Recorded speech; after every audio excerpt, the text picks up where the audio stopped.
We're here for a special press conference with the skipper of Monterey, Les Crane, also a past Commodore of the Royal Bermuda Yacht Club. And we obviously have had something that's been going on over the last couple of days, and we're here today to ask the members of the press who've come here to ask their questions and hopefully get some answers from Les Crane. And we'd like to ask members of the press to take the floor and ask Les a few questions. Well, Les, we got the report that obviously it happened overnight. What were the conditions like? It was a beautiful night. We had 10 knots true, 17 knots apparent. We were close reaching, right up the rum line. The wind had been down earlier in the night, and we were motoring, which is part of this race. We'd set sail about 2:30. There was one watch that was on to 4, and then my watch came up at 4. So I'd gone back to bed at 3 after we got rolling along, so I came up at 4, and at about 4:15 I went forward, and for some reason I went to look in the head, and there was the head was full of water, right up to the threshold of the compartment. Now, when you're on starboard tack, you have to close the sink because the water will percolate back. And I thought, well, maybe the head had been the valve on the toilet had just overflowed the fill valve, and that happens sometimes. And I didn't think much of it, but I was very concerned by the volume of water. There was a lot of water. So I called to James Watlington, who was on my watch with me, asked him to stand the boat up. I push the boat into the wind so the boat stands straight up, so that I could open the cock and pump the water out. I did that, and there was a lot of gurgling and the rest. And we got the water out quick enough, and then I told James, "Okay, we're all set." Then I went back to the galley of the boat. Well, the boat's it's a center cockpit boat, so the salon is higher than the forward section. It's higher than the galley. So the galley floor is sort of the same height as the floor forward. When I went into the galley, there was water in the corner of the galley. Remember, the boat's like this, so there's water in the corner of the galley. So I opened the engine and found that there was about 1.5 feet of water in the corner of the engine room. So I went in quickly, closed the seacocks in the engine room. I'd already closed the seacock up forward, and called out to people that we've got a problem here. Closed the other seacocks. We have a table with all the seacocks on, and then tried to find where the problem was. In the meantime, we knew that we had, very luckily, we're in a race and we've got other boats in the race, and we were using yellow brick, and you can see boats on AIS, and we had Esprit de Corps, a Volvo 60 I should say, from Montreal, out of Montreal, and we knew he was about 4 or 5 miles behind us. So we tried to, I got one of the crew members who tried to raise him on the radio. We'd had some problems with the radio before the start. We changed the antenna, and so I had him basically using a VHF, a handheld VHF, and we couldn't raise him. And I think that was a problem of our VHF. But at first, the crew member Tatum was calling out, and then we thought, well, we got to get his attention, because he was key to making sure it was a safe situation. So James Watlington, Jock McCrae from Oakville, who sailed with me a lot, he got started on the flares, started a red flare, then sent on a parachute flare, and the parachute flare certainly caught their attention. And so we could start to see them coming towards us, and then eventually we got in radio contact with them. So now we knew we had a safety situation. In the meantime, some of the other crew members were getting their life raft ready, and meanwhile we're trying to figure out where the problem's coming from. So then we launched the life raft, and the life raft, of course, had to launch upside down. So a couple of us had to get on the stern and muscle it around. Typically, you can get in the water and flip a life raft over, but it's a lot better if you can do it without. Once you get somebody in the water, you're asking for trouble. So anyway, we got that flipped over, and so now we had the life raft. I went back to check on to see if I could identify any, if basically to try to find out more about where the water was coming from. And by that time there was 3 or 4 feet in the bow of the boat. The boat was bow down, and I sort of quickly realized, well, there's not a lot I can do. And I was very concerned about getting trapped in the boat. If the boat started going down, I didn't know whether how much buoyancy, whether the boat, how quickly the boat would go down. But I did know that the water was coming in really quickly, and the water seemed to me to be coming in more quickly than just a broken hose. So after assessing the situation, I basically said, well, let's get in the life raft and go over. And so we got everybody in the life raft, and then Esprit de Corps came up, and it's very bouncy. Even though it's they're lovely conditions to sail in, there was a good chop and you're knocking around. But the water's warm, and if you had to bail in any situation, it's sort of not a bad situation. Esprit de Corps came over and we took us all aboard, and then you're watching the boat, and the boat's getting lower and lower, and eventually, so basically at 4:15 we saw the water. At 4:30 I saw the water in the galley. At 4:45 we established radio contact with the Esprit de Corps. Basically at 5 o'clock we were abandoning ship, and it took the better part of half an hour to get people off our boat into the life raft over to Esprit, and on balance uneventful, but it's bouncing around. And 5:30 we were aboard Esprit. And we stood watching, and it's sad. I had this boat for 14 years, and we've done 40,000 miles on this boat. You wonder what else you can do, but we just couldn't identify where the water was coming from. And then later in the day, when we're sort of reviewing it, and you're talking to this crew member and that crew member. The crew that were on the watch before us said, well, a half an hour before that, there was a sharp bang, a cracking bang that they heard, and we don't know. We just don't know where the water was coming from.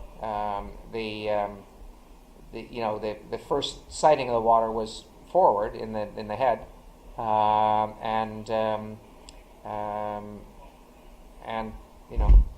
The boat filled up very quickly. So how far is the step up from the forward part to the salon? It's 2 steps. It's about 2 feet. So it's pretty solid. So if the bow had a leakage, that's the place it was going to fill up first. I think so. But at the same time, the water's going to percolate from fore to aft underneath the floorboards. But there are bulkheads, and they're weep holes. Yeah, they're weep holes, but the water's not going to get through the weep holes that quickly. And by the time we left the boat, the bow was we have some pictures of it. The bow was right down. By 7 o'clock, the bow was awash, well, actually before that it was awash. By 7 o'clock, we basically decided, well, the bow's awash. There's nothing we're going to do here. We're not going to get back aboard. So we started off, and the boat was obviously afloat because it showed it on the 7:30 yellow brick report. It showed, but that was the last report. So I got to presume it went down. And I've been talking with the crew on Esprit, just fabulous guys, really enthusiastic, lovely people. And we're sort of going through, well, this scenario and that scenario, and about how the boat would go down, and whether the boat would just sort of rest on the surface for a while, and then take time to go down, or whether it would just dive down. And I guess I couldn't come to a conclusion on it, but you've got a big lead keel, and you've got some some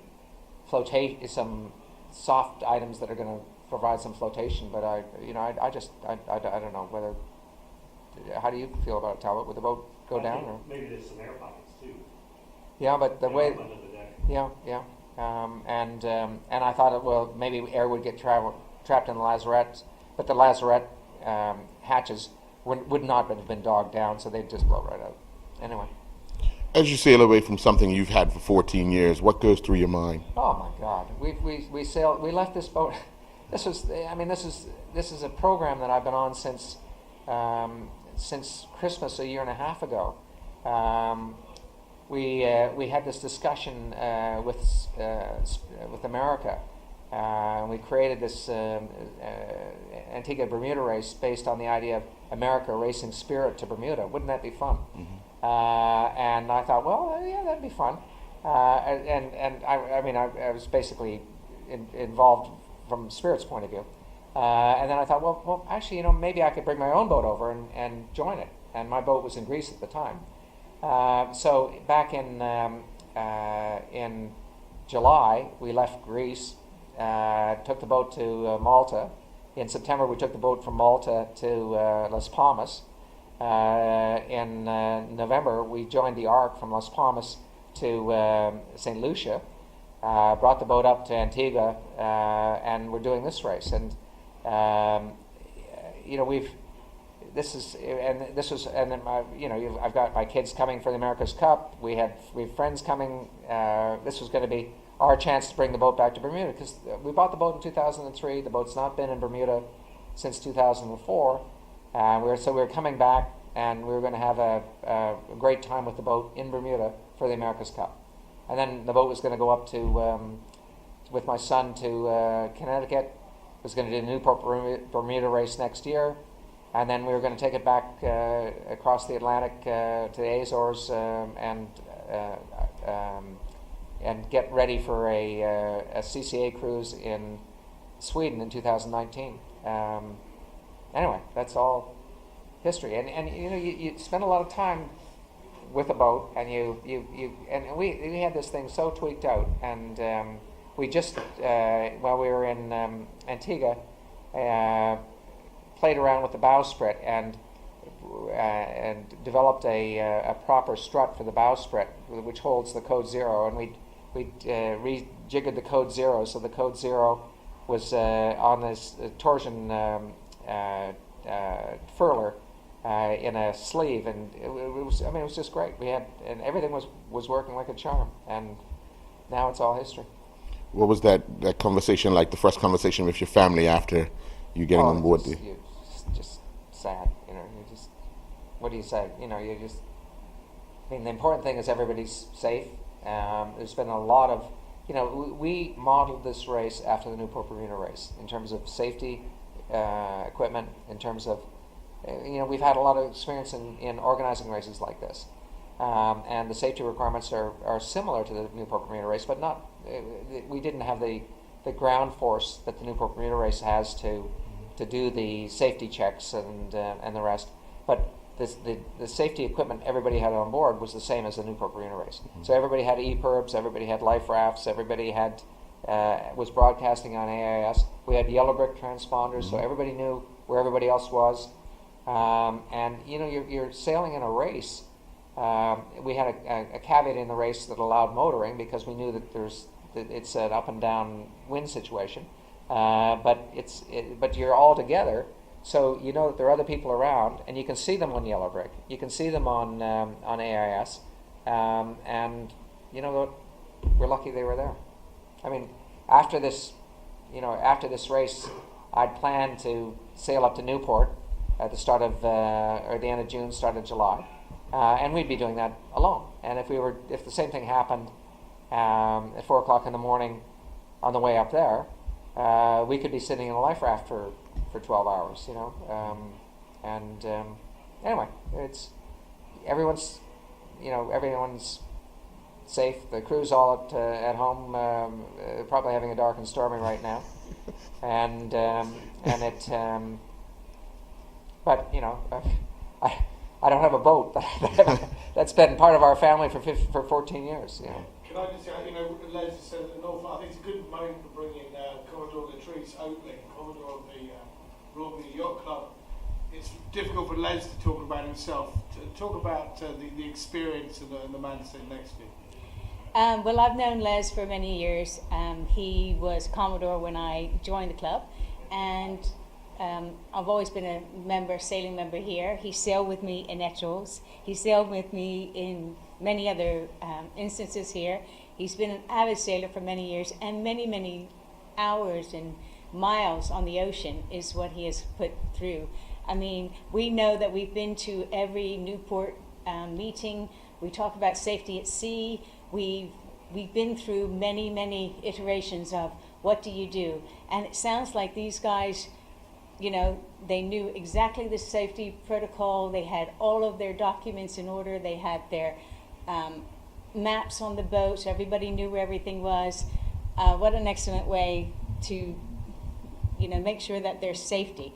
And, you know, we in Bermuda, we know we're in an island of devils here, and we know that we're in the Bermuda Triangle, but it's wonderful that our safety at sea is most important, and we at the Royal Bermuda Yacht Club will have a safety at sea, and we will look forward to Les bringing this own personal experience to the safety at sea in Bermuda this year. You know, it's interesting because you make notes to yourself about what you should be doing, and you know, obviously, we would have done better if we'd had a drill before the start on abandoned ship procedure, on taking water procedure, and you know, we didn't have to do it before the start. We could have done it at a quiet time afterwards. You know, just run through where all the seacocks are, and what everyone's going to do, and. You said you had a chart, Yeah. like a map. So you have a plan of the interior. Yeah, but I have to tell you, Talbot, I had a chart. It's a plan of the interior, and it shows where all the ports are, and significantly, and our boat has a lot of ports. It also has a lot of ports that are above the waterline, and they're all marked. And the ones that are below the waterline, I've highlighted. But even then, you know, I'm looking at something, and I know now I should have had a bigger list of, if the number was 10, I should have, rather than just have this chart, I should have had a list of the 10 ports, and so that we could have had you tick off one, you know, each of the 10 to make sure that you didn't miss one, because it was just a map, and that's, you know, it's lots of things you think about after the fact. Anyway. Any more questions? Yeah, I mean, so it's obvious. Sorry, it's Jonathan Dalton, like you said. Right. A landlubber, and it's completely hypothetical. But any idea if there was this long crack, obviously should be acting on water, what that might have been? I don't really know. I mean, I had a rigging situation a few years ago where I arrived back at the boat, and the rig had been tightened to the extent that we had to take 4 inches out of the backstay, and I listened to what the theory was, and then talked to other people after the fact, and eased it off. But this boat's it's a Kevlar GRP boat. It's Workhorse. it's a really strong boat, and even if you push the mast down, it's hard to imagine that would have created an issue. I have no idea what it was. Didn't feel like we hit something. The guys would have noticed that. I mean, the guys, when we came on watch, there was no particular notice of this noise. It was just after the fact we started talking about it, and because we were trying to figure out, well, why would the boat fill so quickly? And if you have a 1-inch hose filling the boat, I don't think the boat would. I mean, it's a big boat. It's a big volume boat. The boat's 16 feet wide, and it's a flat bottom. There's 4 cabins. There's a lot of volume in that boat. Anyway, that's where we stand. Can you imagine trying to fill a swimming pool with a hose pipe 1 inch wide? can't even wrap my head around it. Well, yeah. I mean, there's some water pressure, but yeah. Any other thoughts? Calvin? Serving with other vessels there, I mean, safety wasn't. Oh, we were. This was. I mean, it was a. You couldn't have asked for a better situation. We had Esprit de Corps, 3 or 4 miles, or 4 or 5 miles behind us. We had Spirit of Bermuda, about 5 miles behind them. All 3 boats. We started with a call to the boat that we knew that was there, and then when we realized we weren't getting a response, and we think it was our fault, not their fault. We added Mayday to the to the announcement, and when we added Mayday to the announcement, Spirit was on the case. And you also sent out a message on the yellow. actually, we didn't. I used my my sat phone. The Yellowbrick messaging service was fabulous in this race. We used it a lot, and it's a marvelous addition, and very easy to use, much easier to use than sat phone. But no, I wanted to talk to Harbor Radio or RCC Bermuda, let them be sure that they knew where we were. We'd already prepped Harbor Radio. Harbor Radio, they knew who was in the race. They knew all the satellite numbers. So when I called him, he knew what my satellite phone number was because it was on this spreadsheet that we'd given him. And he knew what EDC's, as Esprit de Corps know, satellite number was. So, they were right in the loop. And they hooked the U.S. Coast Guard in because I was concerned about the life raft. We got off the life raft onto EDC.